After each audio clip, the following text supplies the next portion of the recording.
And we are live. Hake is live. July 31st, Friday, 2020, 9:02 a.m. What's up, everybody? This is the last day of White History Month. And it has been a beautiful month. And we are going. And I am wearing my Get a Job t-shirt. Alpha 2020, get a job. You can get yours. teespring.com/stores/get a job. All one word. No hyphens, no spaces, no underscores, no nothing like that. teespring.com/stores/get a job. And this is the tri-blend. It's a mixture of cotton and polyester and rayon or something like that. Nice material. He also has full cotton ones. Premium. Very nice, huh? And I don't consider myself late, but, you know, the black tech people are pulling their shenanigans, trying to make stuff work very nicely and smoothly. And I will be getting to your calls, 888-775-3773. Let's get on with the show. 1, 2, 3, 4. Oh, it's the Hake Report. Oh, no. The Hake Report. La, la, la. Oh, it's the Hake Report. The Hake Report. La, la, la. Hey, guys! Oh, it's the Hake Report. The Hake Report. La, la, la. Oh, it's the Hake Report. The Hake Report. La, la, la. So, how is it going, everybody? We are having quite a time. You can call in with your final thoughts on the last day of White History Month, the third annual White History Month. Thank you very much to Jesse Lee Peterson and all who contributed to White History Month.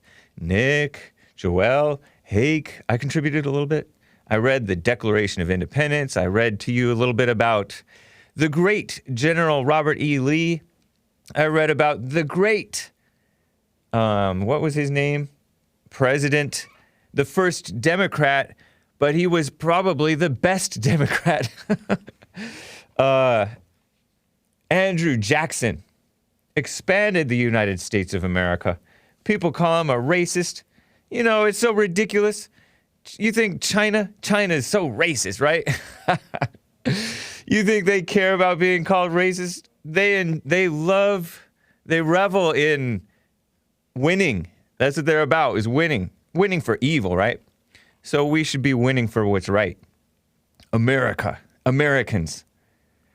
And so it is the last day of White History Month, but fret not, we do have Men's History Month. An attack on whites is an attack on men. An attack on men is an attack on whites. And it's not an attack on decency. You have to love everybody, right? Men, it's okay to be a man. You hear that? It's sad that men have to be told that.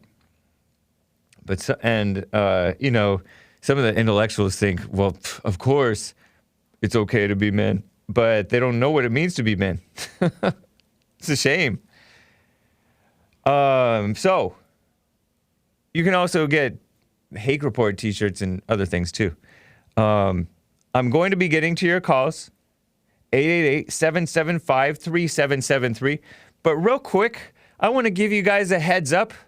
I learned from a couple of independent journalists that Patreon, and nothing is settled yet, but Patreon, you know, patreon.com, excuse me, on which you can support the Hake Report, you can support the Jesse Lee Peterson and the Fallen State and Bond. Well, Patreon may be going down. Who knows? And what's going on, according to what I've heard from independent journalists such as Mike Cernovich, who's also a lawyer, so he knows law stuff. He kind of predicted this earlier this month. That Owen Benjamin, you ever heard of Owen Benjamin? He's spoken at the it wasn't Men's History Month. He spoke at the day before Father's Day, the men's conference, the 10th annual men's conference last year, 2019. middle of June, at the Bond 10th Annual Men's Conference. Owen Benjamin, great comedian, great American. He's got kicked out of Hollywood, basically, got kicked off of every platform because he's too edgy. He generally tells the truth, he tells facts, and he tells jokes, and he's like being attacked for, he got kicked off of Patreon, basically. A lot of fans, a lot of people support him, even to this day. And he's been kicked off of YouTube and Twitter and all kinds of stuff. Facebook, probably. He's appeared in movies. Friends with, or at least he liked, who's that guy who did that Hanukkah song? That other comedian? He did Happy Gilmore. Pretty funny comedian guy. I'm blanking on that guy's name, but Owen Benjamin, he has fans that are known as bears. Some of you guys are bears. Oh yeah, Adam Sandler. Yeah, I don't know if he's friends with Adam Sandler or was friends, but he definitely worked with him. I'm pretty sure. Anyways, Owen Benjamin has fans. They call themselves bears. And some bears are also fans of Jesse Lee Peterson. They follow the Hake Report, some of them. And some of them did not like having Patreon discriminate against Owen Benjamin and interfere with their right to support Owen Benjamin with this fake stuff, right? They believe in this fake thing called hate speech. It's an anti-American company, Patreon is. Much like most of the social media establishment.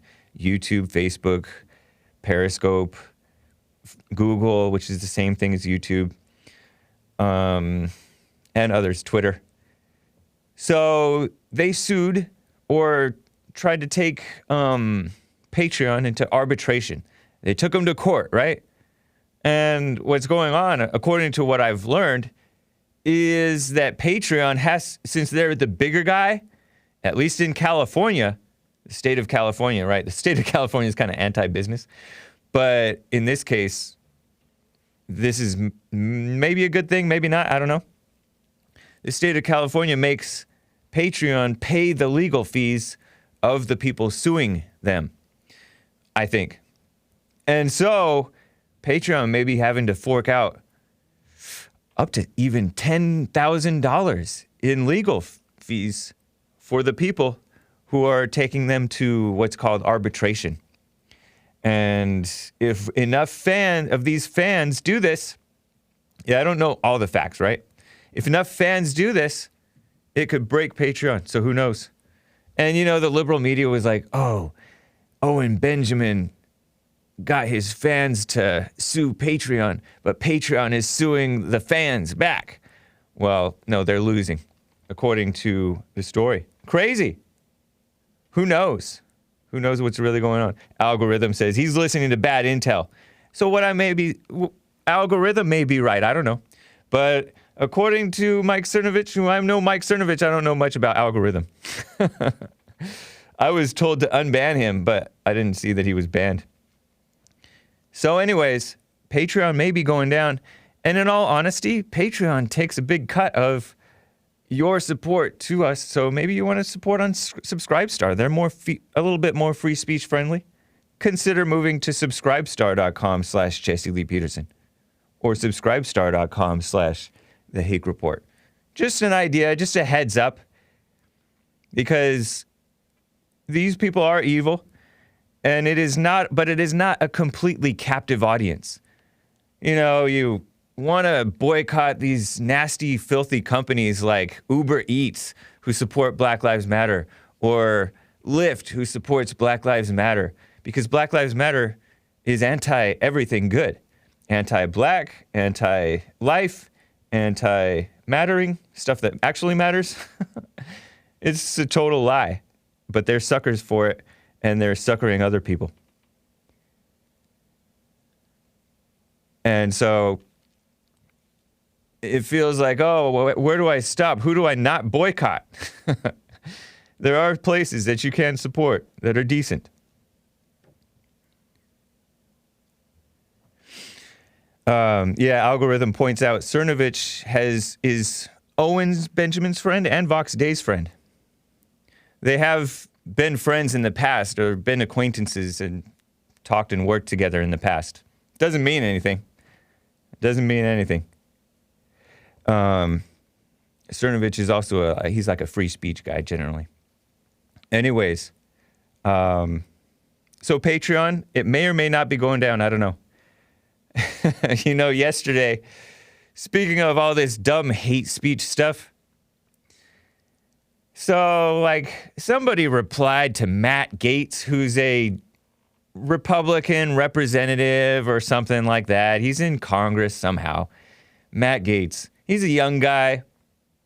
His appearance reminds me of a cousin of mine, actually, interestingly. But Matt Gaetz, sometimes he's all right, but I don't trust him. But he defended these Christian organizations, and in some cases, what they call Judeo-Christian organizations, maybe including, there's this group that promotes, American values, and they fight against this encroachment of like Muslim values into society. And there's a whole lot of stuff with these radical Muslims that care more about bullying the West and saying, oh, we're concerned about Islamophobia, which is a fake made up term, right? Yes, there are people that are like quick to judge the Muslims, right? But that's not the main issue.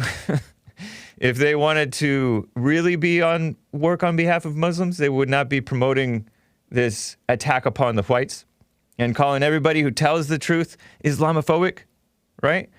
So there's these groups, right? And they've been called hate speech by social media companies, right? They've been called hate groups. And so this person replies to Matt Gaetz, who's trying to defend the Christians and pro-America people as not being hate groups. Everybody's being called a hate group nowadays.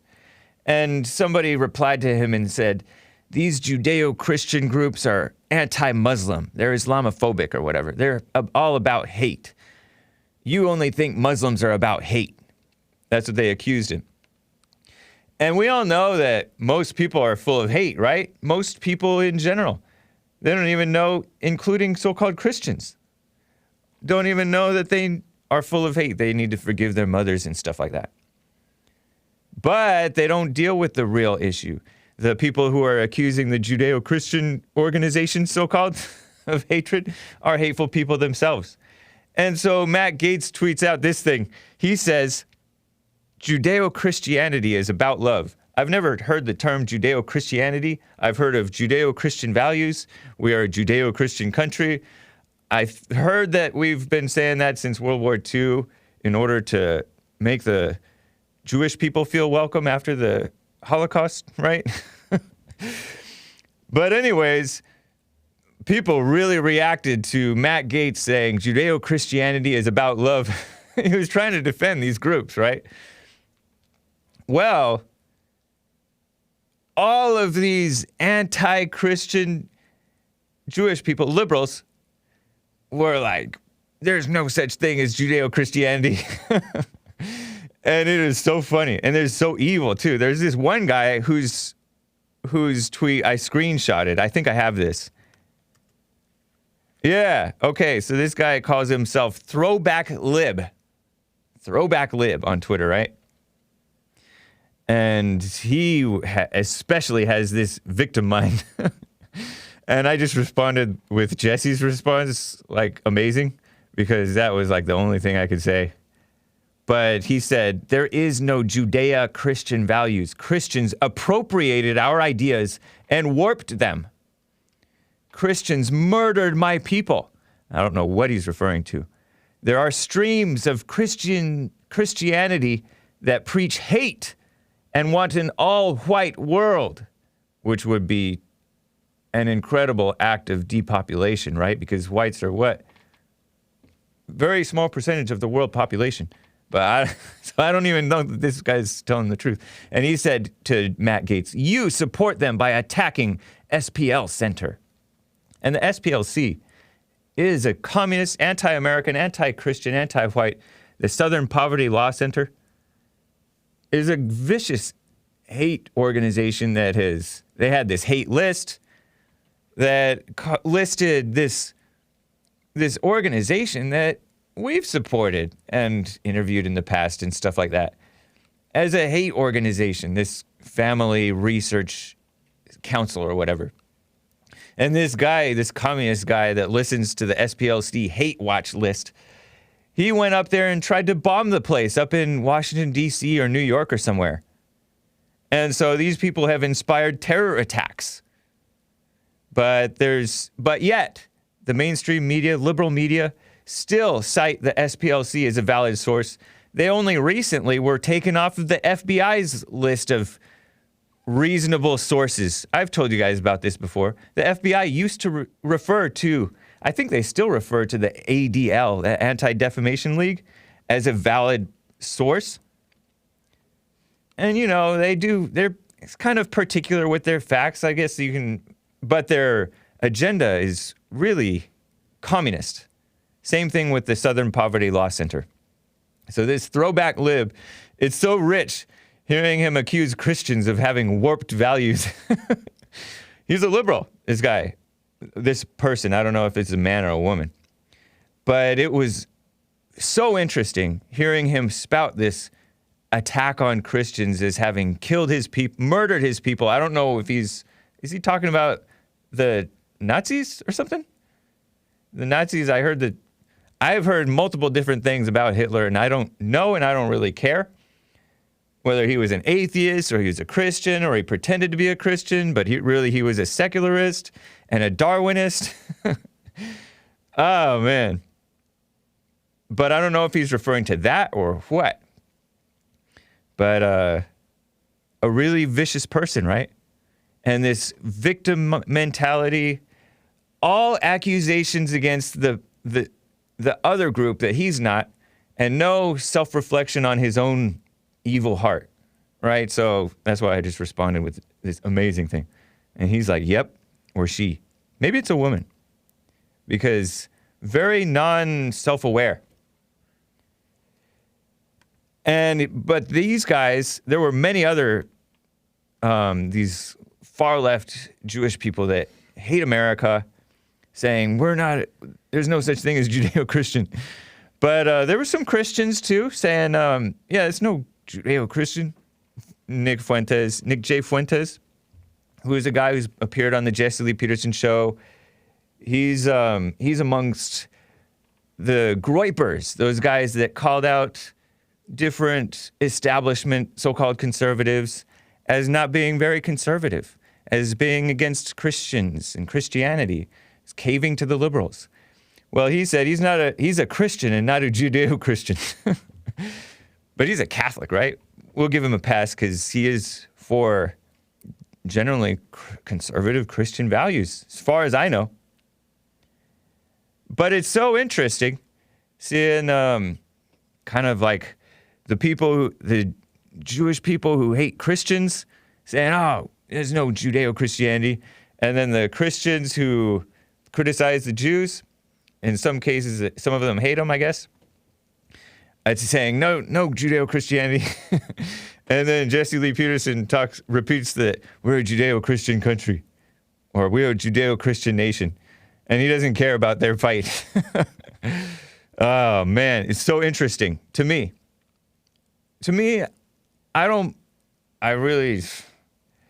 I actually kind of like the fact that Jesse Lee Peterson repeats that, because it's like a non-issue thing. His reasoning is that Christianity came from Judaism. If there was no Judaism, there would be no Christianity, because Jesus was a Jew, right? And he was the king of the Jews. And they hate that. But that's why I like his reasoning. I don't like Matt Gaetz' kiss-up sort of thing. He has this kiss-up thing going on. And he's not a very strong politician, I don't think. I don't trust anybody except for Trump. And some of you guys don't even trust Trump. But when I hear Trump talk, he seems like he's a fighter. I'm quite confident that that he's going to fight to win this 2020 election. It's pretty crazy right now because they are trying hard to take him down. People are speculating that he may quit. That's just wishful thinking. There's a bunch of liberal outlets speculating, that have speculated for years, actually. They thought, oh, he wouldn't fight to win. Of course he fought to win. It's ridiculous.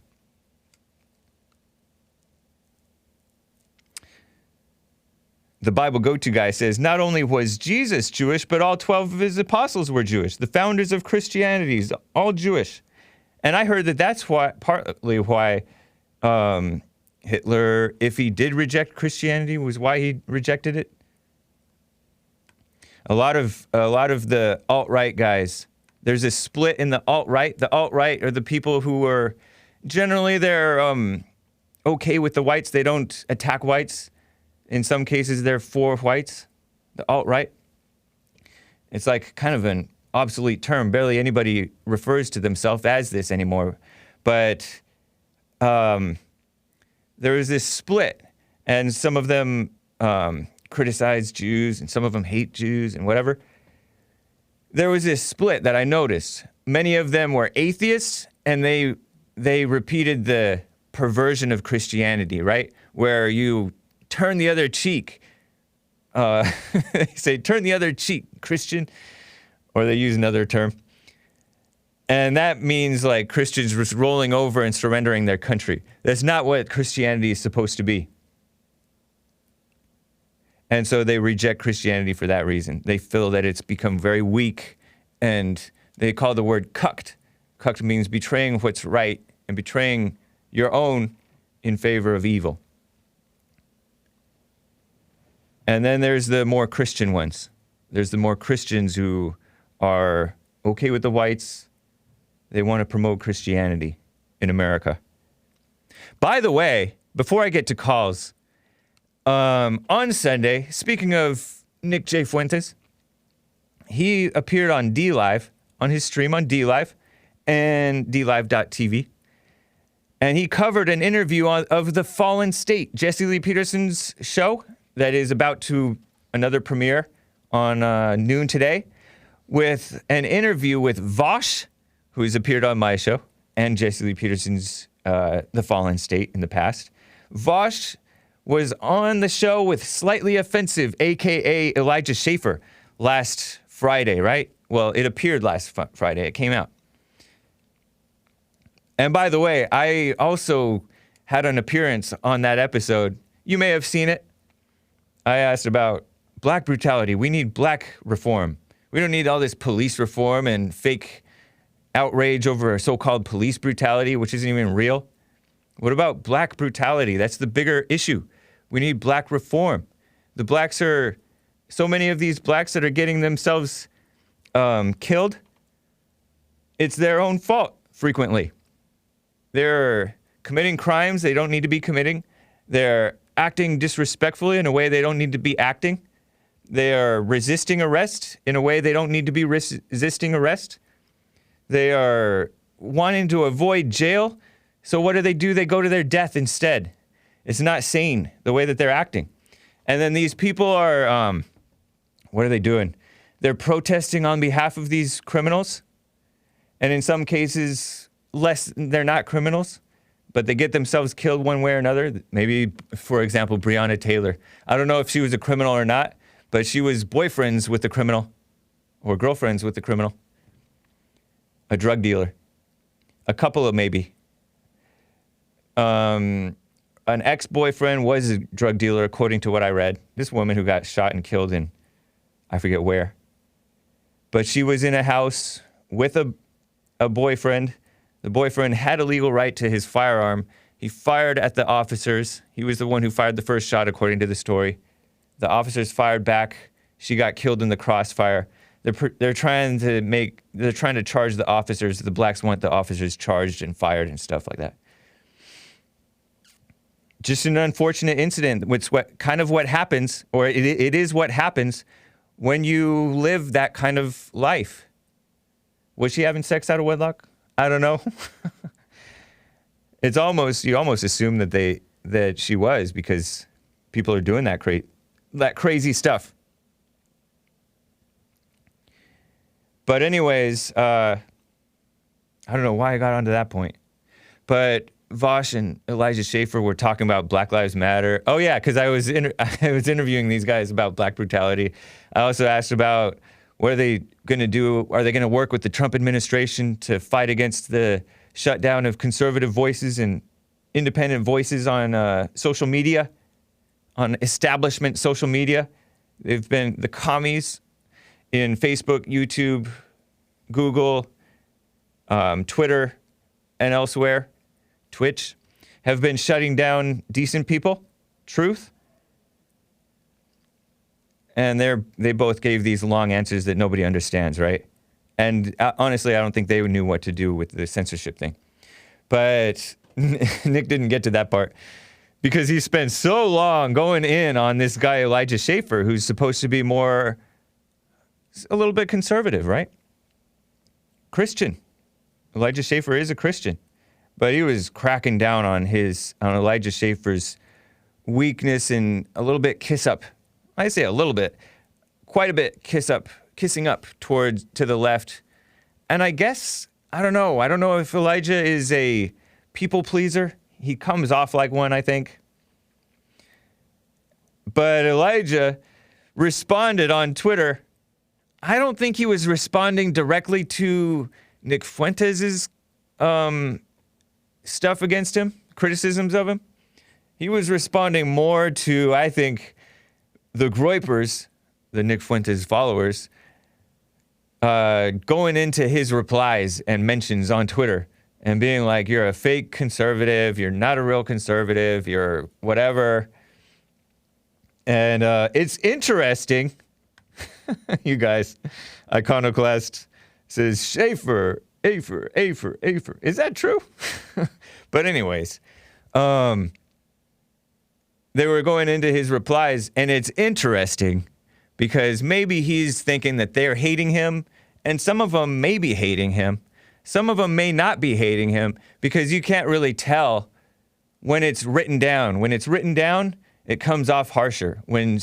For example, my comments about the blacks, if I were to write it down, or if I were to write down Jesse Lee Peterson's comments about blacks, instant hate speech takedown by Facebook, right? Which has happened, by the way. It's crazy. So maybe he was thinking that they were hating him when they were just trying to criticize him, constructive criticism. But in some cases, maybe they do, because there is a temptation that people fall to of self-righteousness amongst the right. Even though they are technically right in what they're saying, they are wrong in their spirit. They become judgmental. And that's not going to bring light into the world any more than being a kiss-up or being a leftist or whatever, right?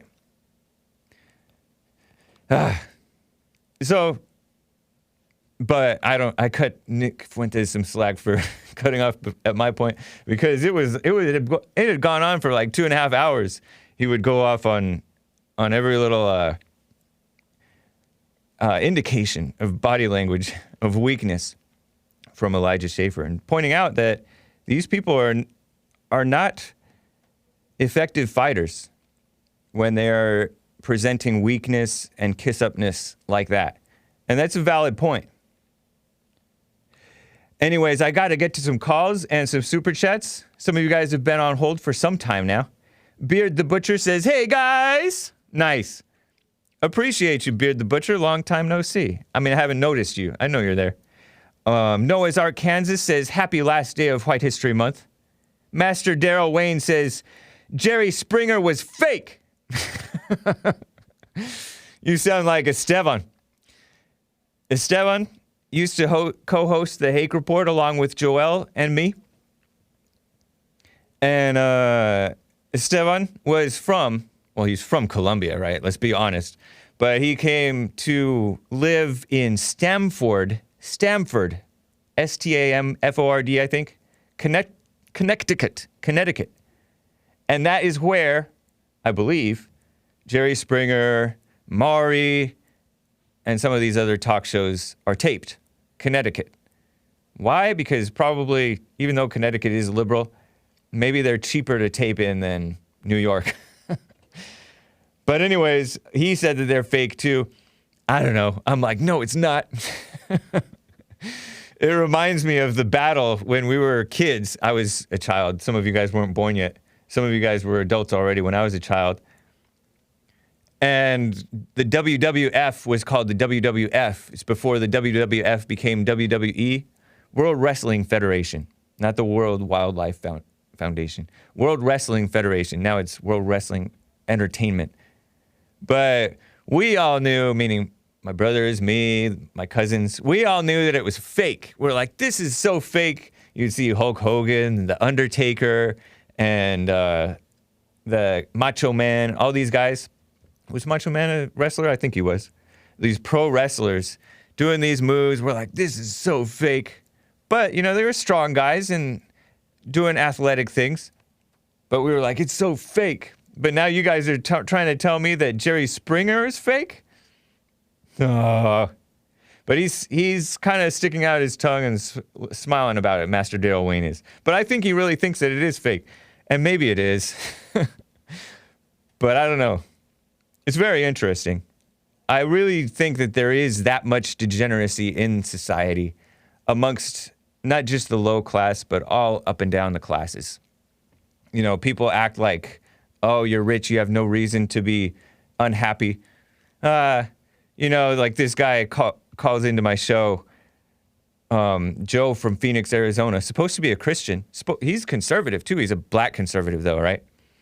And he thinks that poverty is hell. No, poverty is not hell.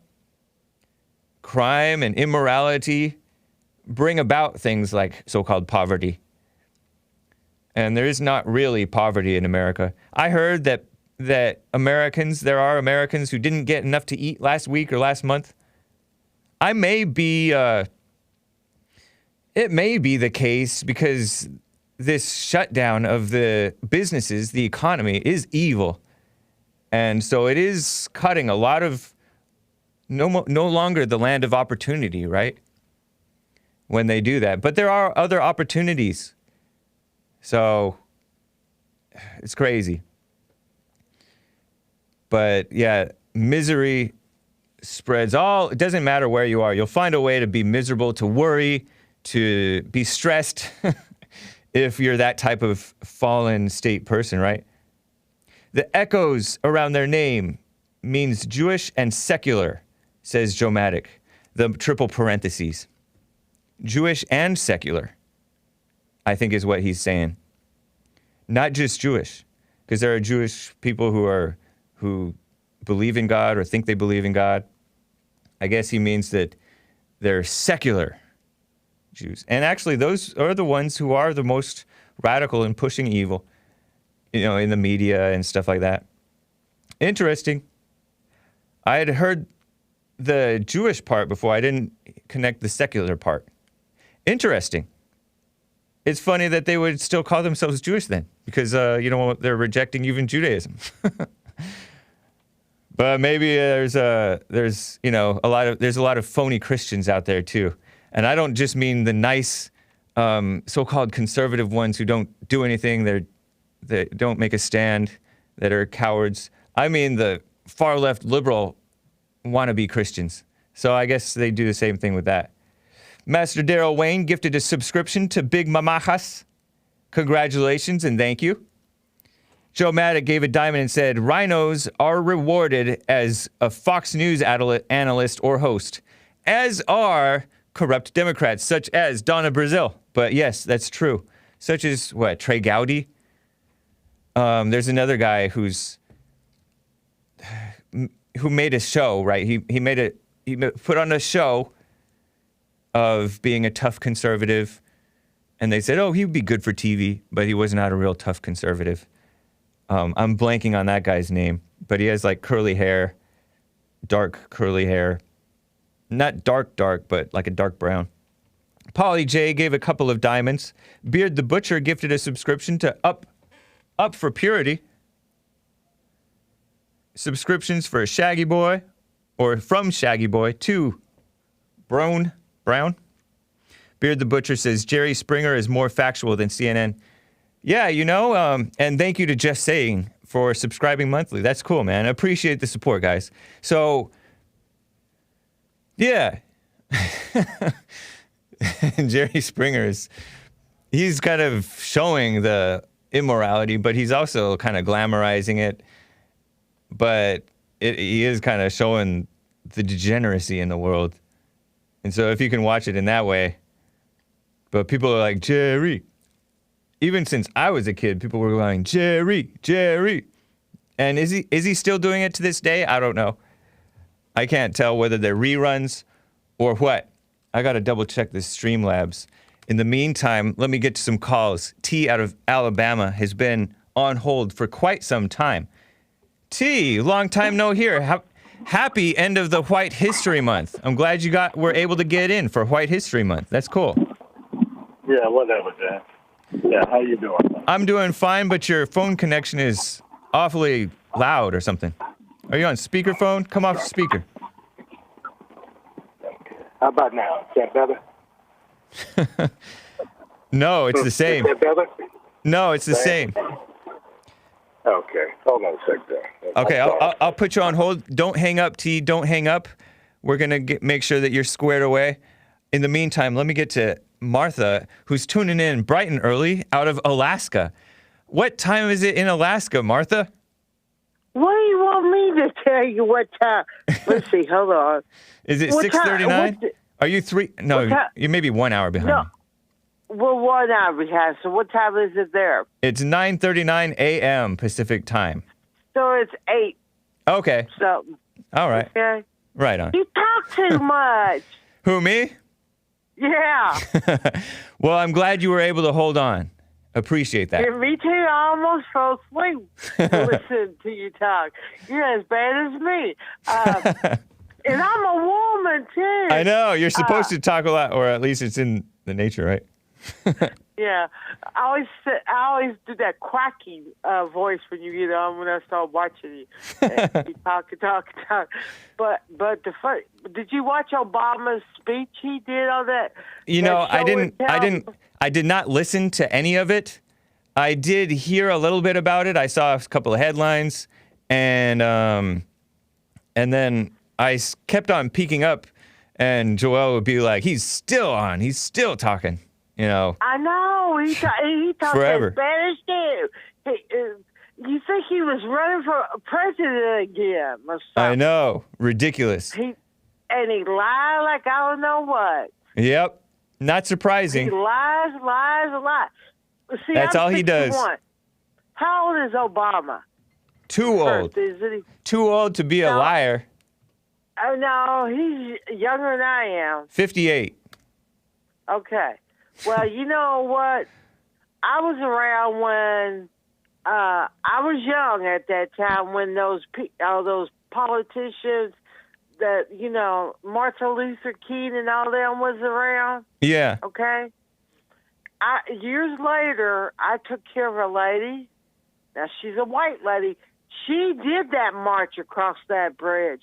And she said whites were beat up, but blacks would also beat up on the white marchers, too, that marched across that bridge. You're talking about with John Lewis?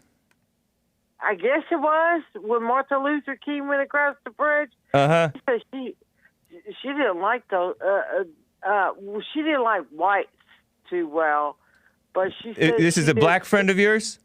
No, it's a white lady. She marched across the bridge. Okay, but she was a white lady who didn't like whites?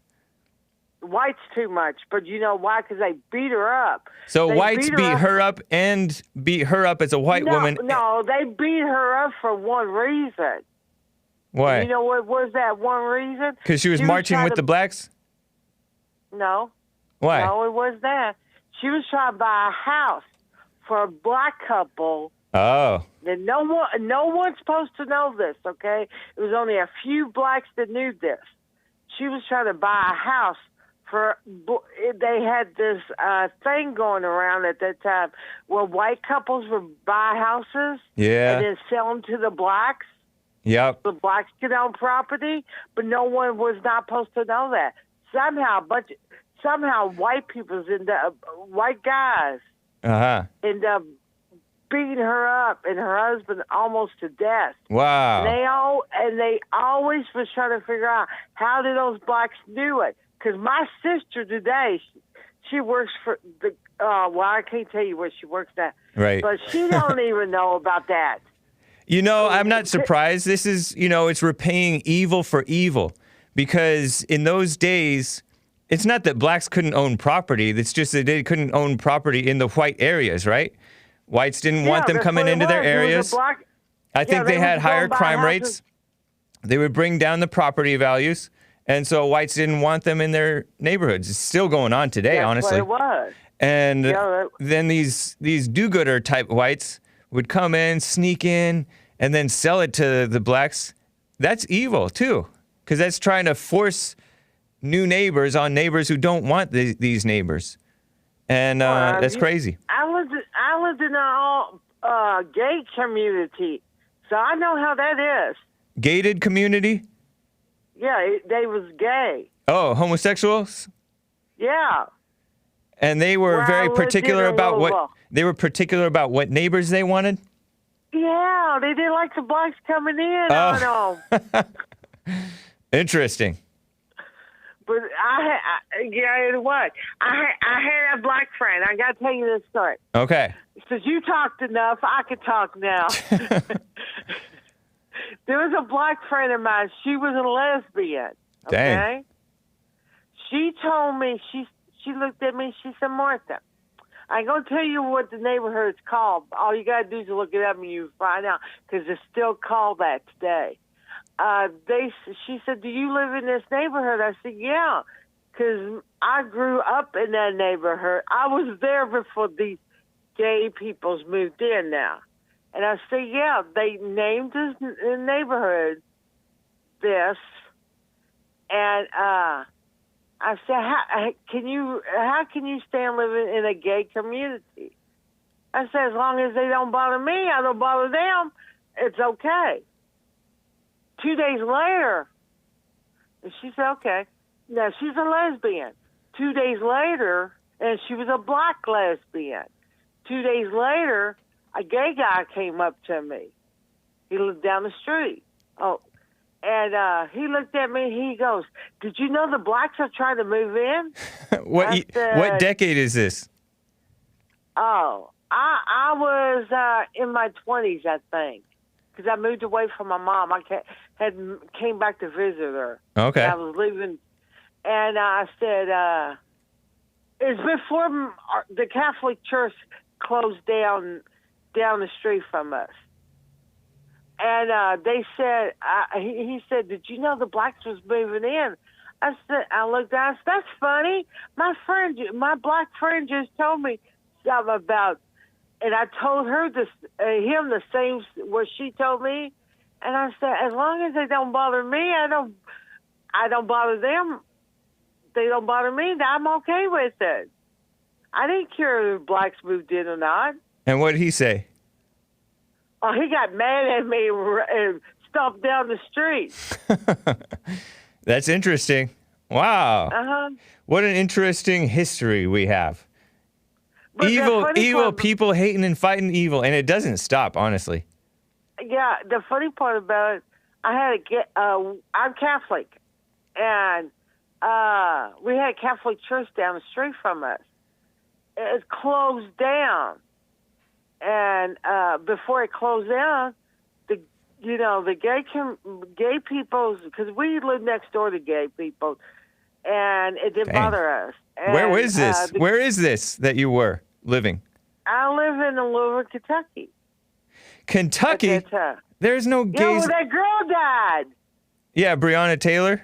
In Yeah, Louisville. she died. Okay, yeah, Uh-huh. there could have been homosexuals in Louisville because that's a big It city. is all kinds of them. That's weird. Interesting. But this neighborhood is still called, it's called something, something. I ain't going to tell you because my sisters will get mad because I'm writing them out. Because I got one sister, I call her a snooty, but because she thinks she's better than everybody else. But our church down the street, they closed down. And I kept saying they closed down because the priests and all them, that's when the priests start. I tell you what time is when the priests start coming out raping the altar boys. Yeah, the homosexual priests. That's the time the our church, right before our church. I mean, they came out. Very interesting. When the gays was living there. Yeah. And the gay guys that lived there, they huffed and puffed, and they told my mom and dad. My dad would say anything. My dad reminded me of Jesse because he would tell the truth. Nice. They said, "Well, there should be a church down there." Right. Why? Because they're Catholic and they're totally against gay people. My dad goes, "You can go to that church. We don't care if you go to that church." Oh, they got mad. But it closed down because they said they needed the money. Wow. I keep telling them they needed money because they needed to pay those people went to court. Right. Man, what a wild life we live in. It's crazy. Yeah, we do. I'm 61. I'm still living a wild life. I'm telling you. I can tell. Martha, it's nice to hear from you. Call me again. I will, because I got another story to tell you. All right. I look forward to hearing it. But look into Obama's thingamajig, because it's really... His what? What do you call it? His speech a little bit. Okay. All right. You can see all the lies he said. Yeah. Bye. All right. Take care. What an interesting person. Martha, Tammy, I like the ladies that call into the Hake Report. Don't you? I mean, you could say that they have a big mouth. She said, you talk too much just like a woman. Oh, man. Let me quickly get to Marty in Kansas City, Missouri. Marty, it's good to hear from you again. What's up?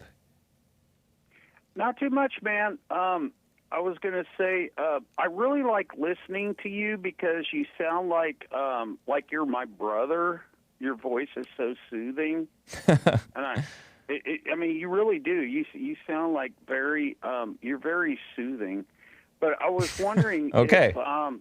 if you had seen that video of somebody smacking a possum up against a tree by the tail. And then the second question I was going to ask you is what your view is on killing animals. What animals do you think should be killed and other animals that shouldn't be killed? Okay. Interesting. I did not see any video. I don't watch a lot of videos, honestly, of a possum being beaten up against a tree by the tail. I have not seen that. Do you know what the person was who was doing it and where and how old and stuff like that? Was it a white guy? Was it a Hispanic or a black or a Muslim or what? Asian? Out of curiosity. The more context is more interesting. The only people that do that are white boys. Black people don't smack possums up against trees, but I actually saw a guy beat a possum to death in a parking lot. You saw a white guy do that? Yeah, he was a midget, and he had a. I'm not sure I like where this story is going. Okay, so. But anyways, let me answer your question about killing animals. I mean, I think you should kill an animal that kills a human, right? Doesn't that make sense? There was this case where this killer whale in, I don't know if it was actually Sea World, which is down in San Diego, I think, where they have Shamu. I don't know if Shamu is still living in, actually. But they have these animals, right? Sea animals. And one actually, somewhere, I don't know if it was Sea World, killed a human being. And I think that animal should be killed because life for life, right? Blood in, blood out. I just generally agree with the death penalty. If a bee stings you, and if it's one of those killer bees that don't die after stinging you, then I think that bee should die. I think I'm okay with killing mosquitoes, especially if they're in the house. I'm okay with killing brown widows and black widows if they're around the house. I don't think that I learned, this may be my liberal brainwashing talking, but I learned from a natural history professor at Citrus College that you should not kill rattlesnakes. And so I don't agree with killing rattlesnakes. If they do kill a human, you should kill the rattlesnake, though. If it's in your tent or whatever, you're protecting yourself, yeah, kill it in self-defense. But a lot of people are just kill animals willy-nilly, which I'm not for. You know, they have this term called animal cruelty, and I want to know when that animal cruelty to animals law came into effect and why and who it was, and then I can give an opinion, because there is a lot of animal rights types who are pro-abortion, and it's so ridiculous. So, what were you about to say? No, I'm just going to say, so like if a puppy, right? So like a little puppy, it goes to bite you on the ankle. Do you think it deserves to die? Of course not. Crush its skull right there? No. What the heck? I mean, unless you're like in a hurry, you're fighting a war, and it's a Antifa puppy, then maybe. But no, of course not. You know, there are, for example, this guy, Jeff.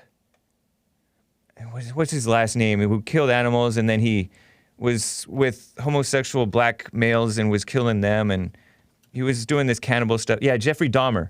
He would be, I think, according to the story, he had a really weak father. I think he had both parents, but he had a really weak father. It may have been covered in the antidote, Healing America from the Poison of Hate, Blame, and Victimhood. Is Jeffrey Dahmer mentioned in the antidote? I don't know. It's Jesse Lee Peterson's book. But, you know, there's these people who, there's this saying, people are strong before the weak, but weak before the strong, right? So everybody in this fallen state has this pecking order, and they will bully and intimidate, but they'll also be bullied and intimidated, and they'll be cruel and be victims of cruelty. And I think that that's, you know, helpless feeling. You said whites are the only ones who do this to possums. Helpless feeling whites, if that's true, will do it to animals, because the animals can't do anything back to them, and there's no recourse, especially if they do it hidden, not in plain sight. You know, you do when you're evil, you do the evil that you can get away with. I don't know. That's about all I have to say about it. What got you on this topic? Okay, so you probably don't want to hear this. No, I don't know if I want to hear it, but what got you on this topic? Well, I just wonder what the hierarchy is of killing animals. Oh, you know, I mean, you can kill to eat too. You can definitely kill to eat it, to kill them to eat them. Yeah, but Asians kill dogs and eat them, and cats and eat them, right? I'm fine with that if they're eating them. So you believe in killing dogs? Yeah, for the Asians. I don't necessarily want to eat a dog, but so what if they kill dogs and eat them? You ever seen those videos of those dogs? I'm not for, like, I don't know if you're talking about cruel killings or whatever. I mean, I haven't seen, but I've heard recounting videos of, like, Faces of Death. And you guys watch Faces of Death, where they did this thing to these monkeys, little monkeys that were in a table, like they're hanging from a table, and they would eat the brains, basically. But, you know, I don't want to get too disgusting, Marty, but why are you on this kick? Are you for abortion? Absolutely not. Okay.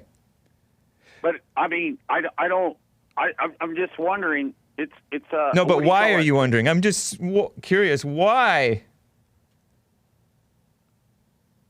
Why am I wondering? Why certain animals should be killed. And Why others with this? shouldn't. Why with this topic? Why even have this come up? Because I just wonder other people's opinions on it, because I don't know. I mean, some people think that squirrels. I got a friend that hunts squirrels. Are you? Yeah, you have a friend who hunts squirrels. Yeah, I have a friend that hunts squirrels, and he's got a pit bull. And the first thing he does is he clips their feet off, and then he cuts their head off, and then he tosses the freaking head to the pit bull, and it crunches on him like a freaking jawbreaker. Anyway, you don't have to get too graphic. This is a family show. Children watch this show. Marty, you ain't got enough viewers to have children watching. I got this plenty. show. I Come got on, plenty man. of viewers, and I got family men watching this show. Marty, you don't have to question me. All right, man. I ain't gonna question. How come you your care more about the animals than you care about the children that you think don't listen to this show? I don't. I'm just asking. No, know what but I mean? I mean, it's something that's kind of I don't know. I'm just asking, dude. All right. I'm not. All right. I'm not. It's interesting. It's interesting that and that's you're another. curious. And that's another thing too, Hake. All right. I want to know. Do you have experience in the octagon? Oh, you're talking about in fighting? No, only in the ring. So you have experience in Wrestling. the ring? Only in the wrestling. Oh, okay, wrestling. Why do you Okay, ask that? Because you wear that shirt that says King of the whatever. with King of the that freaking Cage. shirt. Yeah, I have a buddy the from Cage. high school who fights in that league, or used to fight anyways. He's a coach. Okay, that's why you wear it. Yeah. Yeah, And I it's didn't like know. a beautiful American shirt. It's like, oh man, it's black. It's cool. I love that shirt. Great graphics. It's free. It's great. Yeah. I mean, How old are you, Marty? got- If you don't mind my asking. What's that? How old are you? 52. How'd you find the show? I think I found it on YouTube through Jesse Lee Peterson. Right on, man. Well, it's an honor having you as a viewer and a caller. Call again. Okay. Let's talk more later. Okay, that's cool, man. I don't want to be pushed off here. I really like you guys. You're not pushed off. I'm just gotta keep moving here. But I appreciate you. I hear you. Yeah. I hear you, man. All right, man. I'll catch you later, Hake. All right. Yeah. Call again. Take care. Alrighty. All right. Bye. Bye. Some people, they see stuff and they traumatized by it. But he didn't really get directly why he was interested in this animal cruelty thing. I'm not for it. And there is like an increase as the society weakens of that nasty. You know, you hear about these guys. He said only white guys do it. You hear about these white guys who will pull wings off of bugs and butterflies and things. It is pretty disgusting. I think that it's a symptom of a bigger problem because these people are every bit as evil to human beings when they can get away with it, which is worse. But yeah, you don't want to. Beers723 Joel is asking that we play the White song for the break. I didn't realize that we're already at the break. Hang tight, Mike and Sharon and the rest of you guys. I'm gonna get right to you guys actually, and then I'm gonna touch on a little bit of white history. As you know, I'm not a big knowledge guy. I don't have a lot of knowledge and facts and stuff. Even though I do read Hake News, I read up about it a little bit. And I am going to address some of the stuff in Hake News. George Soros and Sean King are really disgusting, awful people. But so are the useful idiots who support what they support. These kneeling people. Oh my gosh. Shaq and Charles Barkley just being absolutely ridiculous. And, you know, I have positive feelings towards those guys. They're likable guys, kind of. But they're really all over the place sometimes.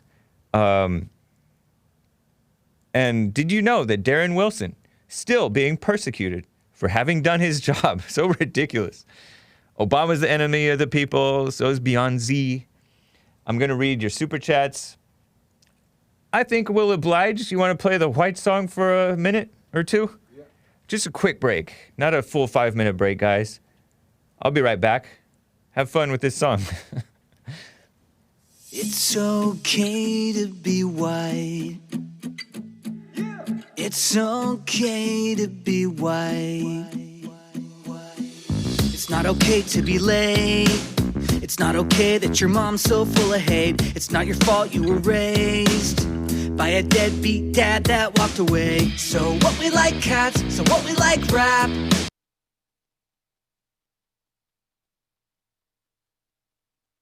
It's not appropriation, it's just appreciation. It's okay to be wrong, it's okay to be right, it's okay to be black. And it's okay to be, okay to be, okay to be.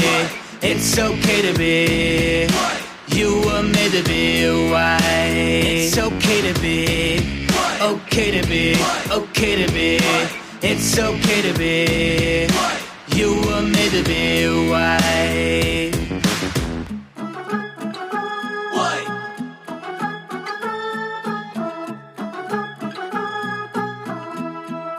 White. It's okay to be white. It's okay to be white. I'd rather be unafraid than live in fear. What about how I'm portrayed? I don't question my heart, even though they will right from the start. So what we like cats, so what we like rap. It's not appropriation, it's just appreciation. It's okay to be wrong, it's okay to be right, it's okay to be black. And it's okay to be, okay to be, okay to be. It's okay to be, you were made to be white. It's okay to be, okay to be, okay to be.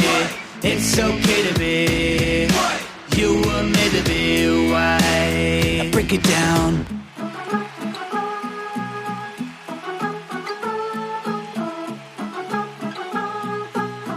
All the colored people, sing.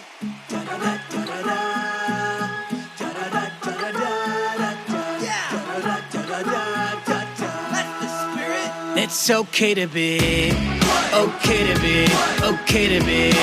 It's okay to be, you were made to be white. It's okay to be, okay to be, okay to be. It's okay to be, you were made to be white. It's okay to be, okay to be, okay to be. It's okay to be, you were made to be white. It's okay to be, okay to be, okay to be. It's okay to be, you were made to be white.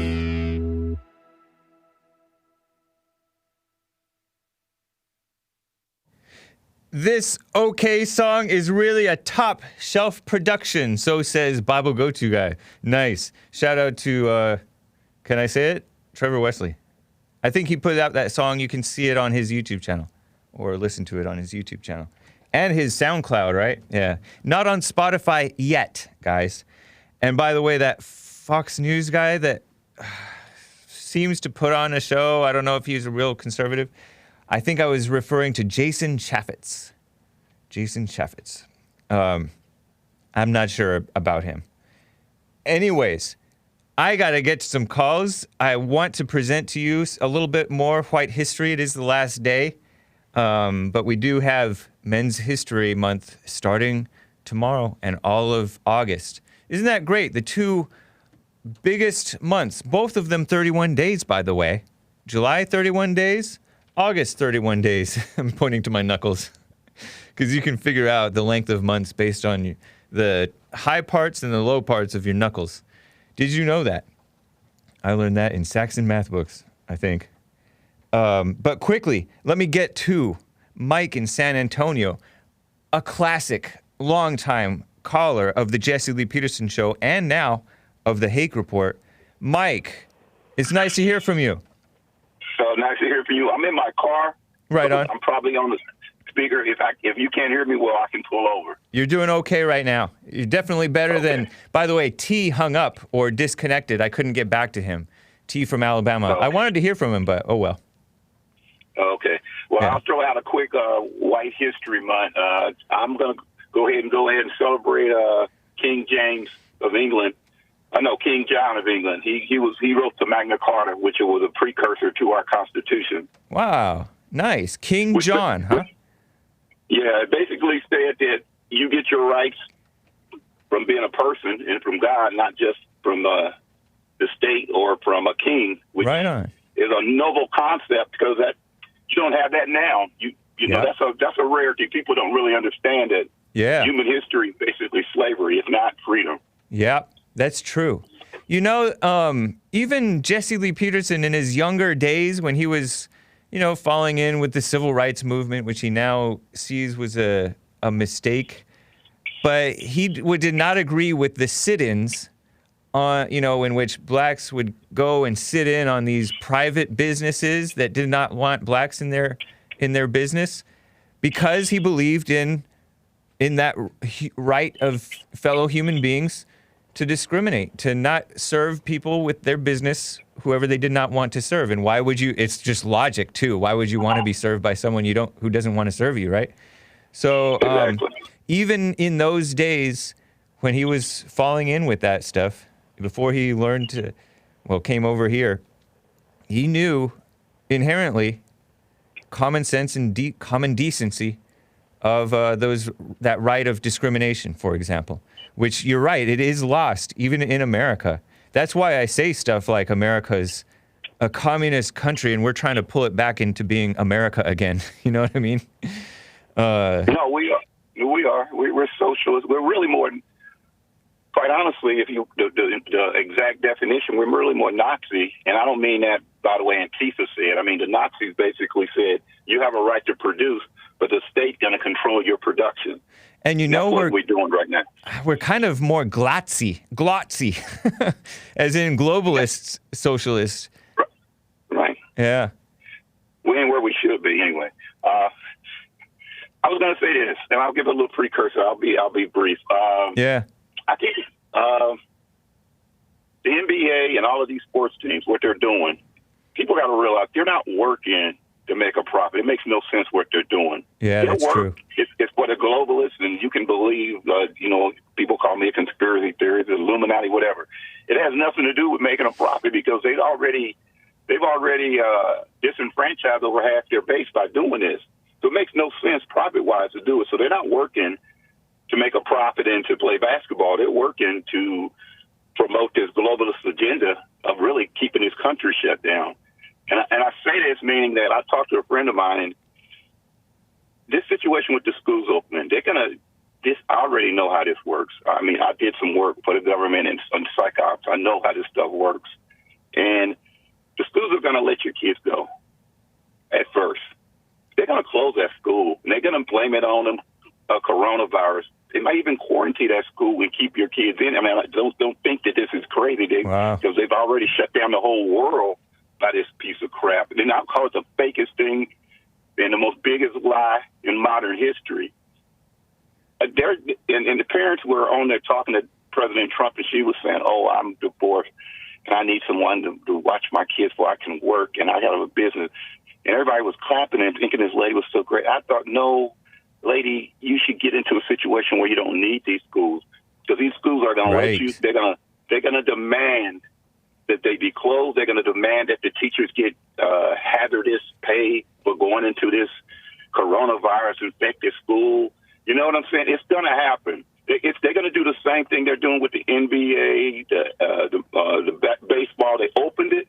They had a few people who they say got corona. They closed it. They want to give you the sense of normality, and then they're going to shut the door and traumatize you, where you base your life on this normality. Like people base their life on having their kids basically go to school and be go to school and be babysitted by the school, so they can have two of them working or whatever the situation is. Yep. And then they're going to slam it shut on you.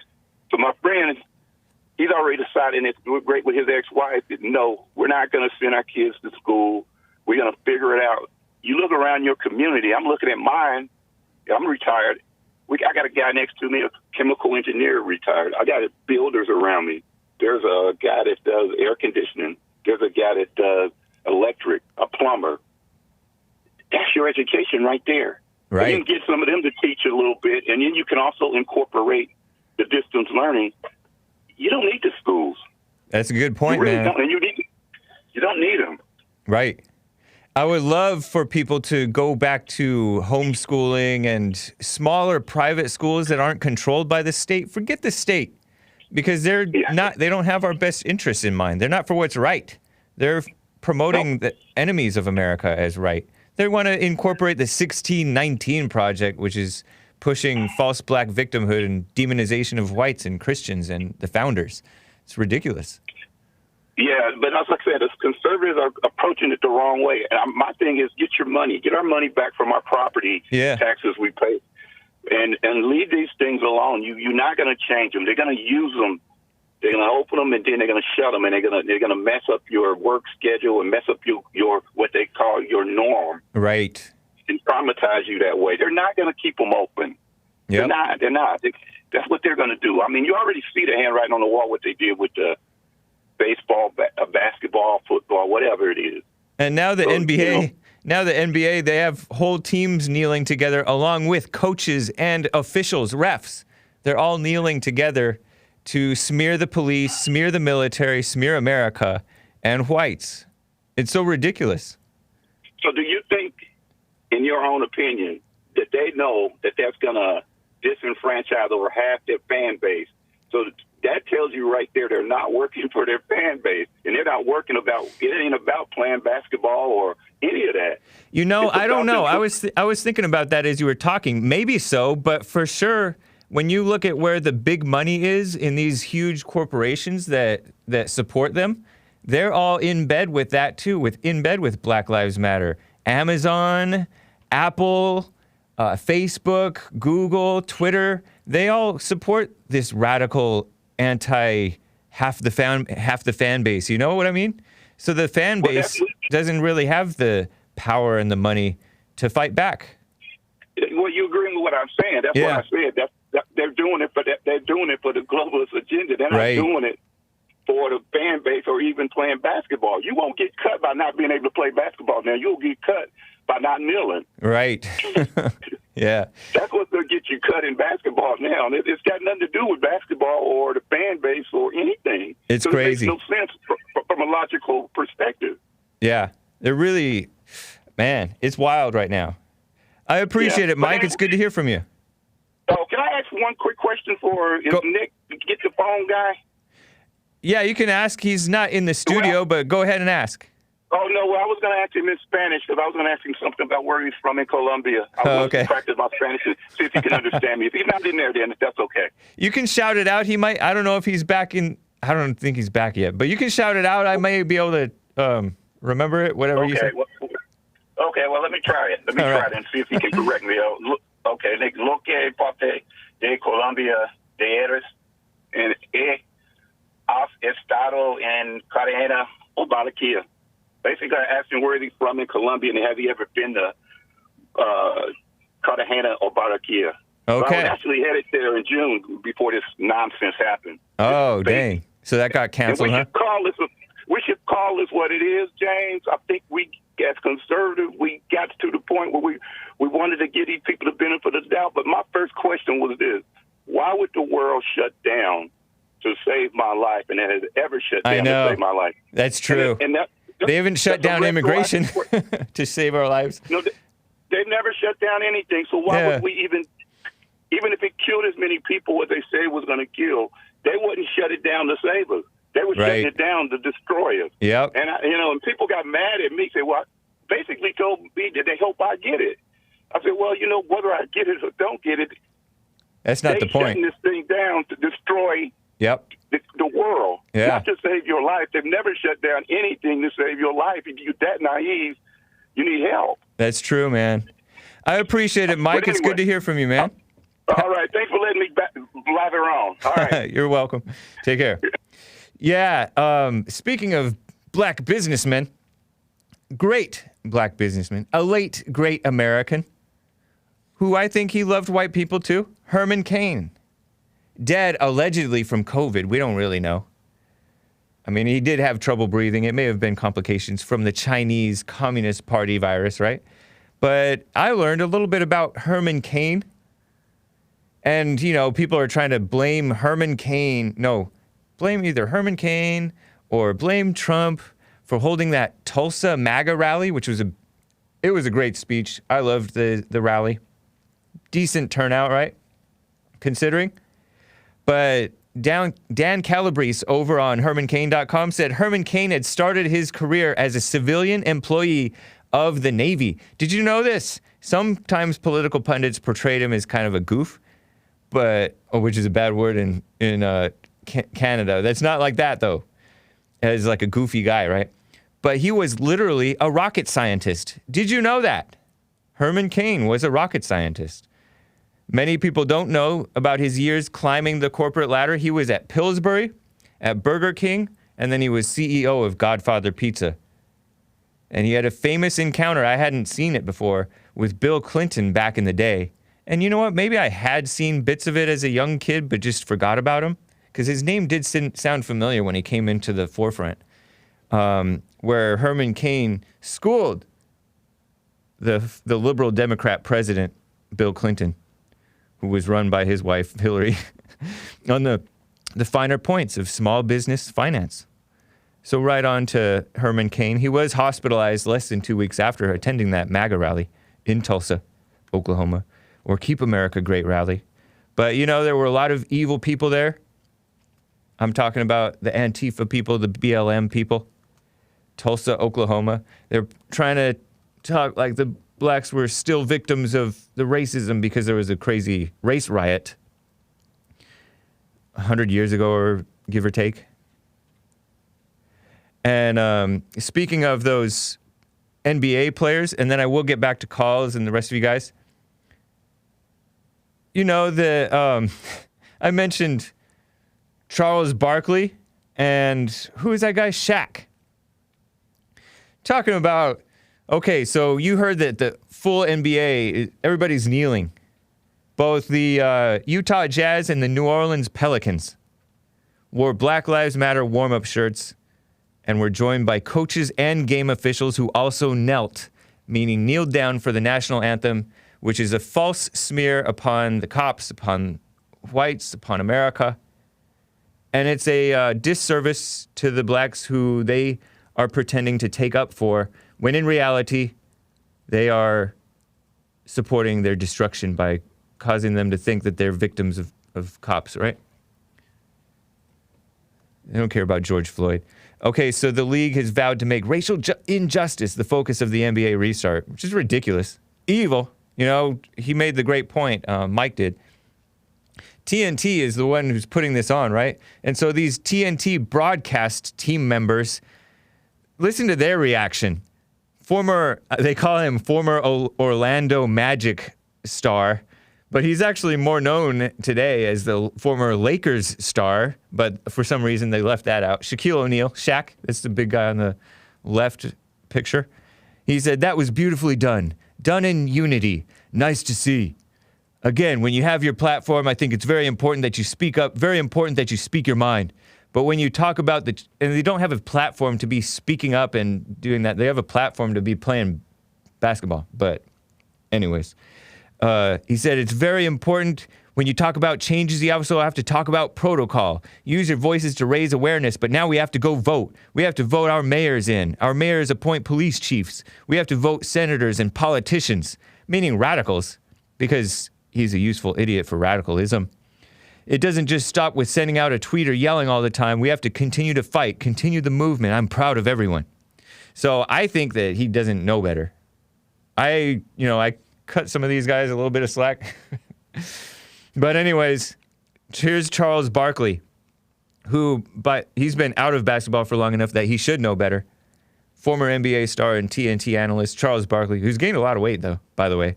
He used to be slimmer when he was a basketball player. But he said it's important to give players freedom. And listen to this switcheroo, how he turns it around. He's like all over he's very hit and miss. Sometimes I like him because he's so country and southern and commonsensical.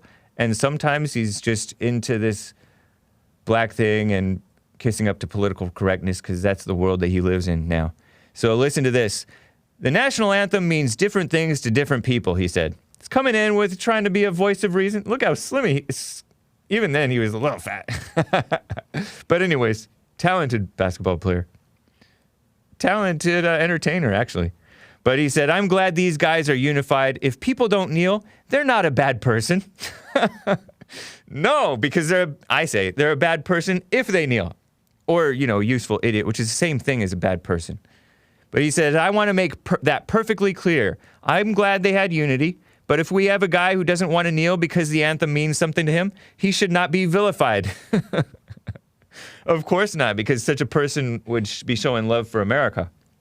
But I'm saying if they, and Jesse Lee Peterson said the same thing, if they kneel, that shows that they're enemies of America.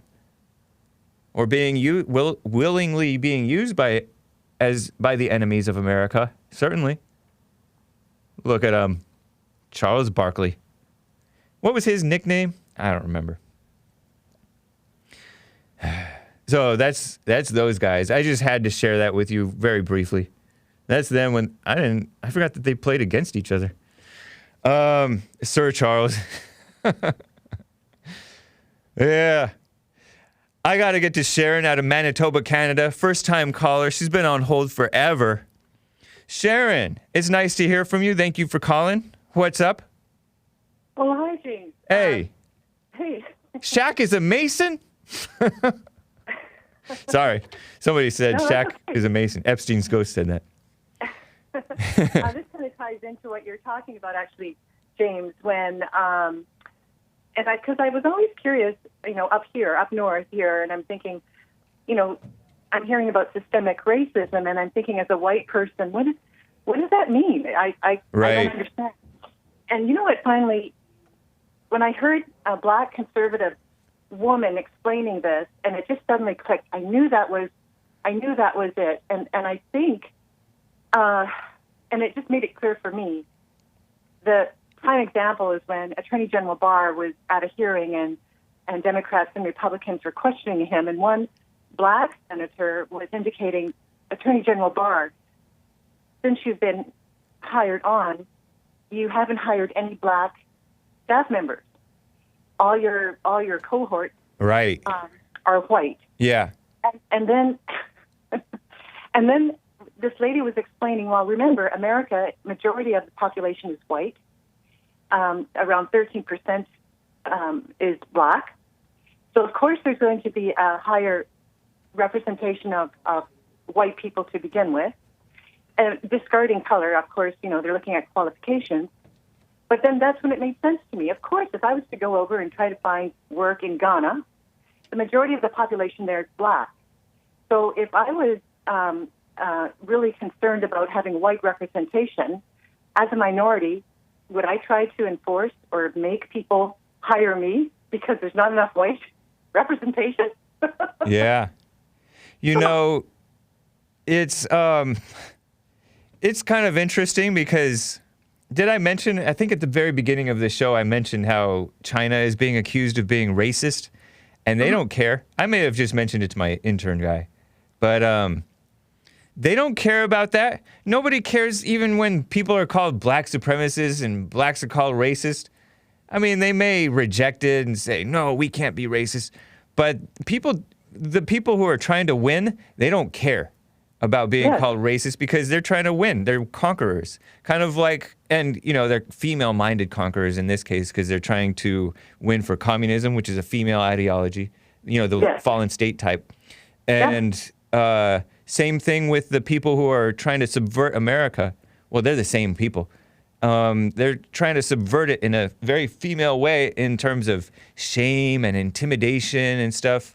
Whereas the old school people who founded America and expanded America and made America great, they were not intimidated by false shame of this imaginary idea of racism. They were just pushing for what's right for the country and being men. And that's what being a man is not caring when you're falsely accused of racist. Stupid.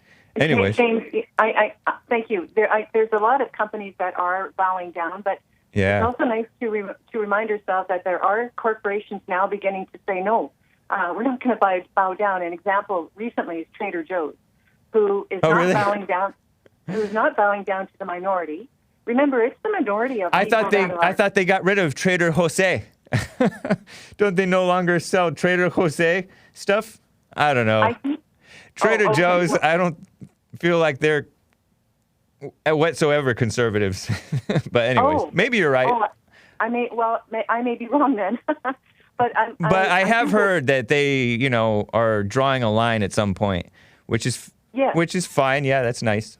But don't get too excited about anybody who appears to be making a stand. Because remember Chick-fil-A. Remember how Chick-fil-A betrayed us all? Yeah. They betrayed themselves, honestly. I have to remind myself, James, that this is the minority speaking because they have the bullhorn, because they have the media, which I truly believe is the enemy of the people. I think one of the biggest weapons is the mainstream media, not outlets or not sites like yours or Jesse Lee's. And thankfully, there's more independent news sources to go to. So I just have to remind myself that even though I may see these riots or rallies, yes, I appreciate your country's expression of freedom of speech. And at the same time, I just love, I really respect President Trump's approach to law and order, and that it needs to be safe for everyone, including the ones who want to. What's happening up here, James, in Canada, is that more and more, whether it's lesbian, gay, transsexual, native culture, the minority is starting to dictate to the majority what we can or cannot say, what we can or cannot do, and that's not right either. Are you even the majority anymore, whites in Canada? I believe so, but I don't think. I think in the future, because there's a lot of immigration originally from Europe after the war. Okay. But yes. No, I understand what you're saying. It may change soon. Yeah. But I'm just saying. I really hope that the American people as a whole realize that the majority is white. Right. And I know I'm talking about color or non-color, but it's for the longest time whether European. Okay, let's say Europeans were yellow or purple, but it's the majority. The people that came to settle your country and to create it what it is now are white people. Right. And there was and what's so important is and what your show and what Jesse's show indicates that it's about doing what's right and serving God, and that's the most important. Yep. Yeah, I agree. Anyway, appreciate it, Sharon. Nice to hear from you. Day. And happy end of White History Month. Men's History Month is coming right up. Take care. Bye-bye. All right. I'm going to get back to calls. I got to read a few super chats. Polly J with the triple diamonds. Joe Maddox says, caller, referring, I think, back to the lady who lived in the gay community, I think, said, caller has no issue with Sodom and Gomorrah. That's for that lady in Alaska. Nice lady, but yeah, she had no issue with Sodom and Gomorrah. Be careful, lady. Hydro PX says, white people seem to hate themselves too. Yeah. That's what guilt will do, right? False guilt. Based AF, Based America First, gave a ninjet, very generous, appreciate that, man. And he said, great, thanks for a great White History Month. August seems kind of white too. Happy Friday. Thank you. Happy Friday to you as well. Penny Rue gave a diamond and said, globalism and feminism are what's destroying America. You know, honestly, it's evil. You can, it is globalism, it is feminism, it is all these, there's a bunch of different things going on. By the way, we have a Fallen State coming out today. It's going to premiere at noon, and it has a young lady in it, and I use the term lady a bit loosely, because she lives, let's just call it loosely, and she does have certain features that some of you may want to comment on, and some of them are clever. Some of your comments might be clever, but we will be protecting the Fallen State channel. Go over to BitChute and have your freedom of speech, if you know what I mean. Yes. Keep it clean. And by clean, I mean another word. Jib Jab says Michael Myers tortured animals before he started killing humans. And he was white. Not white on the inside. He was evil, sick person on the inside. If Michael Myers, I guess he really was a real person. But I think of Michael Myers as being like a movie monster. But he was a real person too, was he? I don't know. I don't know my history. King Alpha Nerd gave a super chat also on streamlabs.com/The Hake Report. Thank you to Jib Jab and King Alpha Nerd and Hot Computer Smell. King Alpha Nerd says, tried Jesse's Streamlabs, but couldn't get it. But my contribution to White History Month, since I'm a nerd, was the creator of Supernatural, Eric Kripke. Creator of Supernatural, named Eric Kripke, for giving the best TV show. And it was called Supernatural. Kripke. I'm not familiar with the name, but I have heard the TV show Supernatural. And he said, the longest reigning American science fiction TV show for 15 years. You know that King Alpha Nerd is white friendly if he's into science fiction. I mean, well, right? Hot Computer Smell gave a diamond. I mean, the equivalent of a diamond. A super chat on Streamlabs said the LGBT movement is starting to look less like an acronym and more like a VIN number at this point. Vehicle identification number, which is so long. Oh my gosh. They're still going. Let me just double check stuff. Arizona Lineman says, in the words of Bubbles, Sir Hake, you are decent. That's kind of you. Thank you very much. And thank you guys for the subscriptions, for the lemons, for the ice cream, and follows. Appreciate that. Before I get to Richard in North Carolina, I want to tell you guys about these DAs backed by Soros. And I'm not one of those guys who's constantly railing on Soros because I'm targeting the followers more so. Because I doubt Soros watches my show. And even if he watched it, his heart is probably so cold and hard that if he's not going to listen to Jesse Lee Peterson, he's not going to listen to Hake. But maybe, you never know, right? Maybe Soros' son listens to the Hake Report. But if this is from Drudge and Fox News, Soros, DAs backed by Soros, DAs being district attorneys, right? You know, in California, they're pushing to lower the bar, as they call it, on the California State Bar because it's tough to get to pass the bar exam to become a lawyer in California. Very tough. I've known some people who couldn't pass the bar. In fact, sad story, actually. One of them, I think she couldn't pass the bar, and then she OD'd, not on purpose, I don't think, on opioids. Crazy stories, you know? But anyways, it's kind of irrelevant, but that is relevant to White History Month. We gotta get over these weaknesses, right? Well, it's not just Soros. It's Sean King, who's a disgusting person. He writes for New York Daily News. He's a radical Black Lives Matter agitator, smears cops, smears whites, awful person. Claims to be black. I don't know or care. Sean King. He started this other super PAC.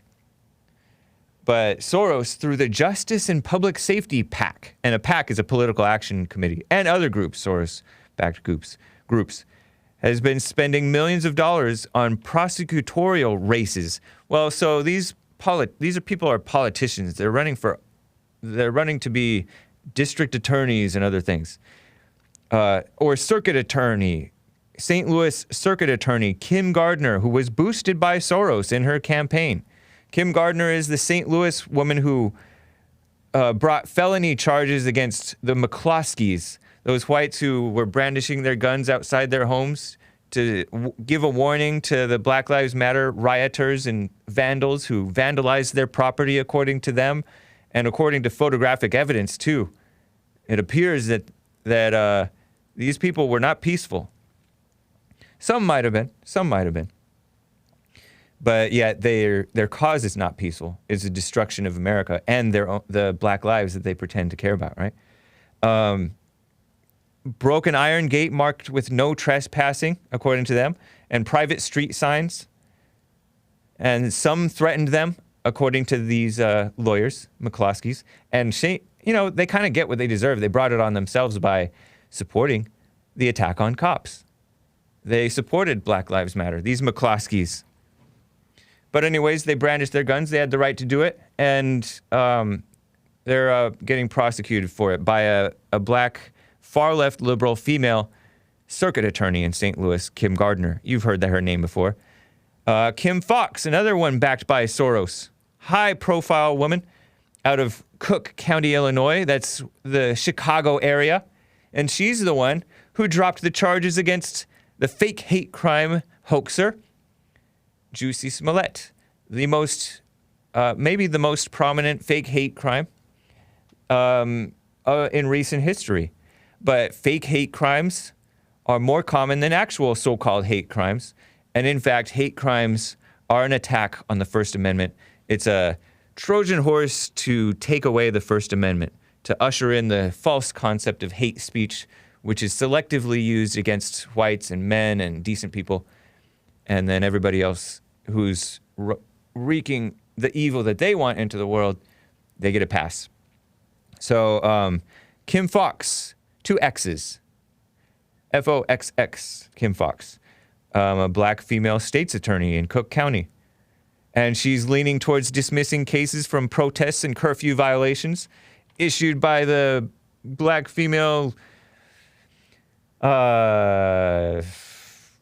radical lesbian mayor, Lori Lightfoot.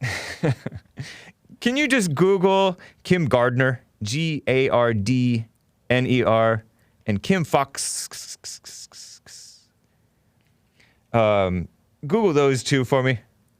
And meanwhile, I'll move on. You can just show them and tell me who they are. Joel, thanks, man. Appreciate it. Fox is seeking re-election and already won in the Democrat primary. Regarding ongoing so-called protests, really riots, she is giving them a pass. But make no mistake, she would go after the Tea Partiers if she could, right? By the way, there was the Law Enforcement Legal Defense Fund found a 13% decline in guilty pleas or guilty verdicts in felony cases, and 39% increase in dropped or lost cases after Fox took office in 2016. So she's running to lose cases on behalf of the state so that more... That's her? Whoa, that's Kim No, that's Kim Fox. She's pushing to lose so that more criminals, allegedly nonviolent criminals, can walk the streets. Here's another guy, Chesa Bowden, Chesa. Chesa. Oh, that's Kim Gardner. Oh man, she had longer hair at one point and looked more ladylike. But she is a really evil person. Here's the San Francisco DA, district attorney, who's supposed to be the top law enforcement in San Francisco, right? The DA, and prosecute criminals and try to get them guiltied. He's another beneficiary of Soros-tied contributions. And Soros just represents a whole swath of fallen state Americans. So I'm not just saying, oh, we got to take down Soros and then all our problems will be solved. No, there's a whole unbrainwashing that we got to do, right? In a discussion with Representative Ayanna Pressley, Chesa Bowden, and this is a male out of San Francisco. I think it's a male. White dude. I don't know if he's a normal white. I don't even know if he's exactly likes girls. I don't know. He was for defunding the police. He said, is money going to police the most effective use of taxpayer dollars? policing and incarceration are tremendously expensive and failed responses to what we are trying to deal with. Bowden is, I don't know how you pronounce this guy's name, but his smile is too fake and phony and plastic for me. Hanging out with those liberals.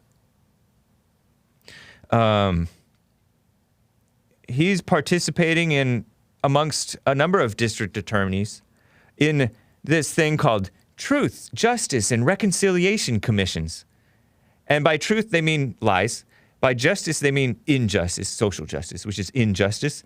And by reconciliation, they mean silence the whites. Silence the people that are the conservatives, right? Teaming up with the Grassroots Law Project. All of these, which is an organization co-founded by activist Sharon Cain, who calls himself a journalist, by the way, and that calls for defunding the police. Other district attorneys participating in those commissions are Philadelphia DA. Look at that guy. He doesn't look tough. And isn't he right? Oh my gosh, that's Sharon Cain himself. How did he get his hair like that? Dang, maybe he is part. I don't know, man. That's Sharon Cain, isn't it? Yeah. Really evil guy. Deceiver. Never apologizes when he's caught lying too, or caught promoting a lie. Another Philadelphia DA, Larry Krasner. Suffolk County, Massachusetts DA, Rachel Rollins. Both benefited from Soros's report, and they're participating in these commissions, right? Truth, Justice, and Reconciliation Commission. Very deceptively titled, commies. You know, they radicals come dressed in a suit, right? And they talk very smoothly and confidently and with lots of deceptive facts and cherry-picked facts, much like that guy who was on the Fallen State last week, Vosh. He pretends to be so objective and so phony. In Contra Costa County, California. Oh, by the way, Krasner, this Larry Krasner guy out of Philadelphia DA, he co-wrote this Washington Post, which is Washington Compost, op-ed with Baltimore State's attorney, Marilyn Mosby. She's the one who prosecuted the Freddie Gray, the cops who were responsible for the arrest of Freddie Gray, who died in police custody after he ran from the police and got his spine severed. Ooh, she was a nasty woman. She and this Larry Krasner out of Philadelphia guy, they wrote a Washington Post op-ed, which is an opinion piece. Washington Post is the enemy of the people. An enemy of the people. Of many. They want to charge the federal officers in Portland, Oregon. What do they even have to do with Portland, Oregon? But they think that the federal officers in Portland, Oregon should be charged. Just a heads up, Marilyn Mosby's out of Maryland, Baltimore, Maryland, and this Larry Krasner guy is out of Philadelphia, PA, Pennsylvania. Those are way over on the other side of the country from Portland, Oregon. But the sleazy people, liberals who are running Portland, are cut from the same cloth as these people. Contra Costa County, California DA Diana Becton, also backed by Soros, changed how her office. Whoa, who is that? Larry Krasner? Yeah. Okay, that was a dude. That was indeed a dude. It wasn't a woman who looks like a guy. That scared me for a second. I was like, whoa, that's a woman? Diana Becton, also backed by Soros, changed how her office handles police shooting cases, sidestepping the DA or whatever. She also announced that she was filing hate crime charges against Nicole Anderson and David Nelson, the white people who were allegedly caught painting over a Black Lives Matter mural up in Martinez, California, where our friend Ian from Martinez, California lives. This is that Diana Becton lady, is it? Yeah, that's Diana Becton. And yeah, I've read quotes from her. Nasty stuff. They don't support actual justice. They support the destruction of the black community and America and whites and everybody. Sick. Look out for women with no hair. First sign, says Joel.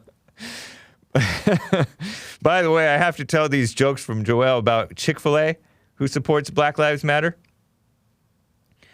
By licking the boots of that black rapper radical guy, Lecrae. He called them more like Trick-fil-A and Chick-fil-A because they lie. Yeah, shameful people. Orlando state attorney candidate Monique Worrell, also backed by a group linked to Soros. You know, I mean, it's ridiculous. She will be filling a seat vacated by Aramis Ayala, who was also supported by Soros. And he's just one name of many. Shawn King has this thing called Real Justice PAC, which means Fake Justice Political Action Committee. This is Shawn King. I think he got beat up at one point by I don't know who, but he's a damaged individual, and he's supposed to be a married father of a few kids, but a bad example for all human beings. Real Justice PAC is co-founded by Shawn King, supported 29 head prosecutors and states attorneys general, AGs, since 2018. This is all from a Fox News report. And, you know, Fox News, you know, they're kind of, I don't know, whatever. But it's good to know this stuff. Gardner, Kim Gardner, Bowden, Chesa Bowden, that Rollins person and that Diana Becton woman. They're backing the 2020 campaigns of Kim Foxx and 13 other candidates seeking office. Mike Schmidt, a guy out of Multnomah County, Oregon, whose jurisdiction includes Portland, Oregon, where they're trying to enforce, Trump's people are going in there trying to enforce some law and order. Oh, by the way, Hydro PX points out, and so does Joe Maddock, point out, Chesa Bowden parents, Weather Underground killers. The San Francisco DA's parents were terrorists. Chesa Bowden. Yeah. Kim Foxx sounds like a drag queen name, says Joe Maddock. Yeah, it does sound like some type of weird star. Some degenerate star. Delia Garza, who won the Democrat primary in Travis County, Texas, where they're trying to turn it blue. Yeah, Shawn King has 5 children. And I don't think that they're, I think they're by him, I think. And no, they're not white babies. Because he married a black woman. And, you know, he claims that he's part black. But anyways. And, you know, it's a beautiful little family, but the father's weak and evil. No doubt the mother is no better, you know. Short-haired lady, by the way. And this Garza woman, Delia Garza, in charge and somewhere in Texas. Thank you for holding, Richard. Hang tight. She said that her office will decline to prosecute certain cases, meaning they will not enforce the law. Doesn't that sound familiar? Sanctuary state and sanctuary city, anybody? We're not going to prosecute low-level drug offenses. We're not going to prosecute crimes that are an extension of someone being in poverty, basically. What a deceiving, spoil the criminal, female-minded person. You know, we're going to look at the way we prosecute crimes like prostitution, because so many of these things, those types of crimes are related to poverty in some kind of way. Making victims out of criminals. What a disservice. What a disservice. Sick. Let me get to Richard, who's been on hold for some time now out of North Carolina. Richard, thank you for holding. What's up? Happy White History Month, and tomorrow is going to be a Grow Up Hair Month, start of Grow Up Hair, right? Okay, thank you. And I just, real quick, 1 second silence for Herman Cain, who was a great man, who I looked up to in my 20s. Yep. And most of my life, after that. Yeah. But anyhow, did you see how Darren Wilson got investigated again? Yes. And was cleared? That was shocking to me. Are the prosecutors or is the cops doing it? I think it's the prosecutors, aren't they? Yeah, it is. I saw this on the female-run outlet, The Skim. Yesterday, St. Louis County's prosecutor said former officer Darren Wilson would not be charged. And this is the third time that Wilson was left without charges. It's the same DA that's handling, I think, the St. Louis. Yeah, he's the black. He's the county's first black prosecutor. And for some reason, the mainstream media is colluding, including Fox News, by the way. They're following the rules capitalizing. They're capitalizing the word black. Yeah.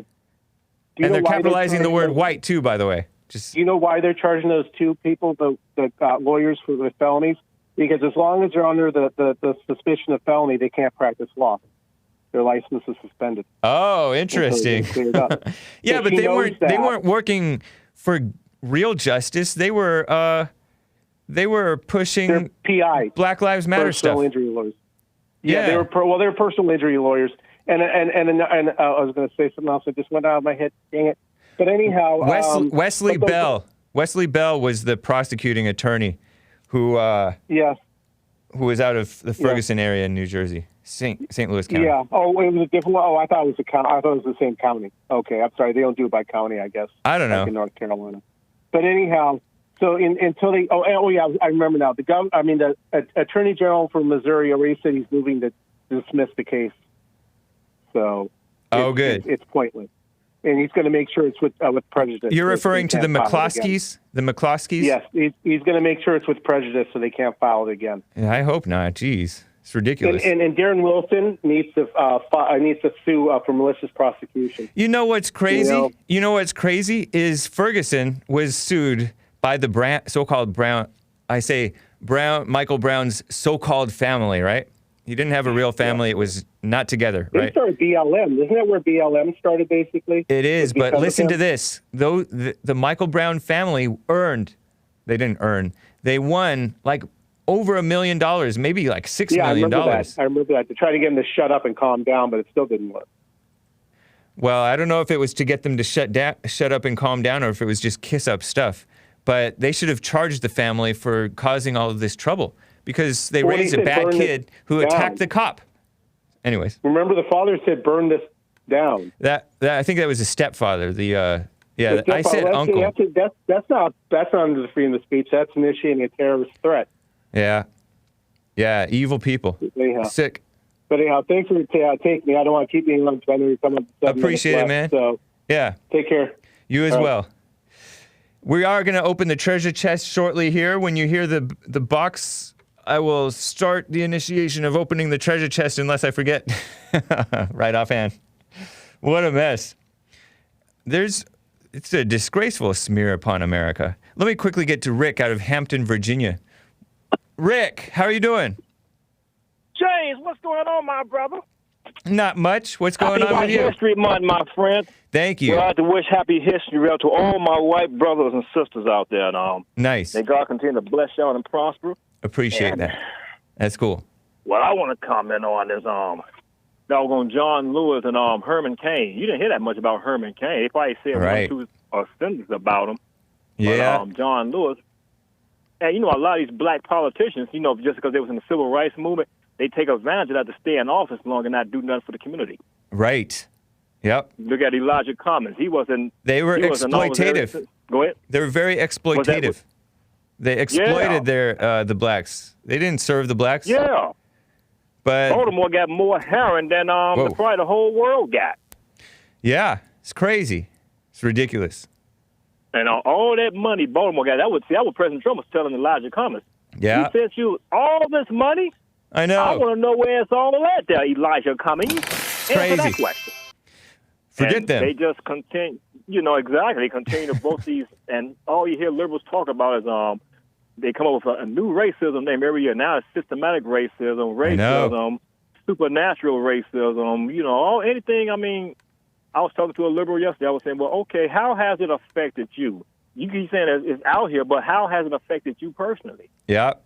It hasn't. You chasing right, exactly. You chasing an invisible enemy that you are never kidding. Instead of just telling these young kids to work hard, have a good attitude, and a lot of them don't have a good attitude because they don't have a father at home. So right. They can't hold a job. They can't be teachable. Right. They're angry. Yep. I appreciate it, Rick. It's nice to hear from you, man. No problem. You too, James. Man, I'll always stay in touch. I love your show, brother. Thank you. Oh, you get a chance to James. Man, this is hilarious. Did you hear that argument between Leo Terrell and Cornel West? No, I haven't seen that. They was on Hannah there. They had a debate about defunding the police, and actually Leo Terrell is normally liberal, but he's actually conservative on this one.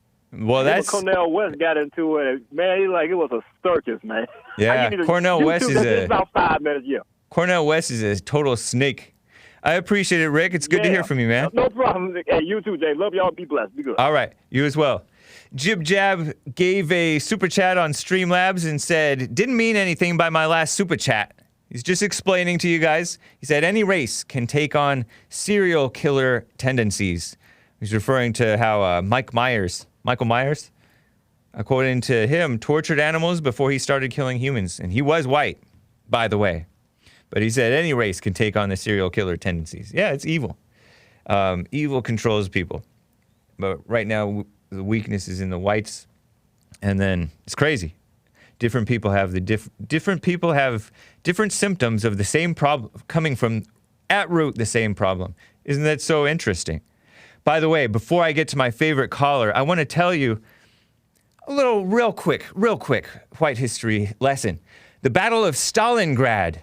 Stalingrad was named after Joseph Stalin, right? Wasn't he in charge of, who was he in charge of? What country? Was it Russia? Whatever, he was a communist, right? Killed a bunch of people. Well, the Russians had endless soldiers. And so there was a battle between Hitler's people and Stalin's people over Stalingrad. I heard that Hitler wanted a home for his people, the true Aryans or whatever, which I don't think that Hitler was. I heard that Hitler's father was Jewish. I don't know if that's true. That's what I heard. But anyways, that battle of Stalingrad in the 1940s, I guess, lasted 8 months. From like something of July, August until February, March. Crazy. 8 months of a battle. 2 million dead. Wow. And it was whites against whites, I think. Crazy. You know, I like American white history better. Germans versus Russians. And no Russian cowards were allowed. If they turned back, they were shot. Deserters or people that turned back and didn't want to face the battle, they were shot. By the way, also, I heard George Patton. Some of you guys honored George Patton, and rightly so. So did President Trump for White History Month. I heard that he thought that he was the reincarnation of Napoleon or something. Another white history hero. I didn't know that. I didn't know that he believed in reincarnation. Is that true? Guys, look it up for me. Let me know. Somebody says Hitler is Angela Merkel's daddy. Interesting. Let me quickly get to Maze, my favorite caller. I got to end in like a minute or less. Maze, thank you for holding. What's up? With y'all White History Month, I guess I heard about 5 people that gave history about Caucasian history. Yeah. I don't hear everything else about black people. So is this White History Month? Yeah, we love black people? I mean, I know y'all love us. Over here, we love talking about the blacks. I know y'all love talking about them, but you don't know nothing about them. And the lady from Canada, tell her mind Canada business and leave America business alone, because she can't re-vote over here. Who? And Rick, he's a sad situation. Why? Why do you say that? It's a sad situation. It just shows how much he hates his own, what he look like. I don't think that's true. Y'all should be the one with the man that died.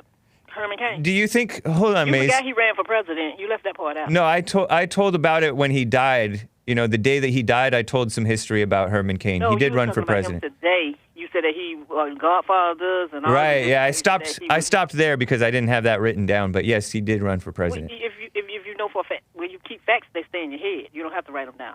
Well, no, not true. Yes. No. You've never hosted a show. Be quiet, Maze. You don't know what I did. You hosted a show? What? You hosted a show before? I know more about radio. Do you get it?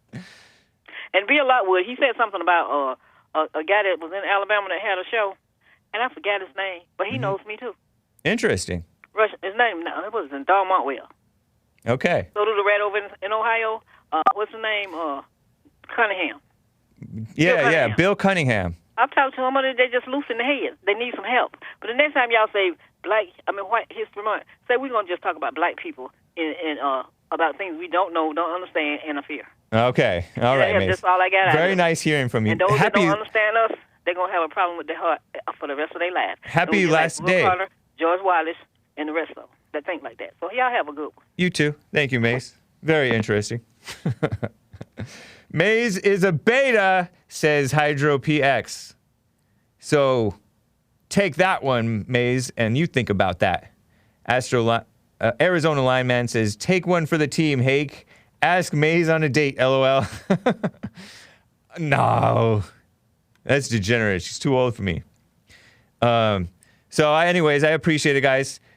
Shout out to Based AF America First, Noah's Ark, Kansas, Joe Maddock, Beard the Butcher, Polly J, Master Daryl Wayne, Hydro PX, Just Saying. No T in Just Saying. Shaggy Boy and Arizona Lineman. Thank you guys and all of you for the fun. Noah's Ark, Kansas says, May's nice. She's nice. All right, guys.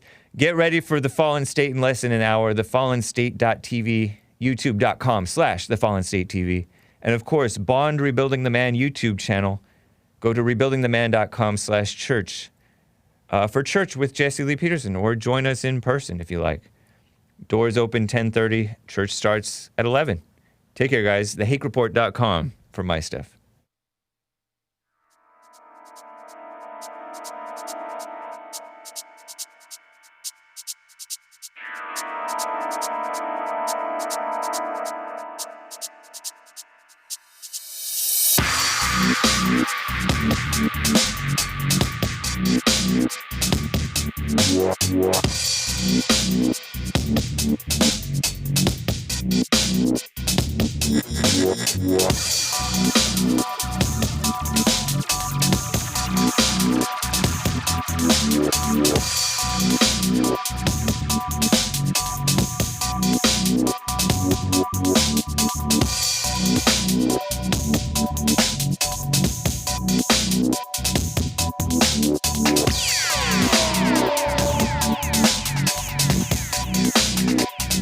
Wow.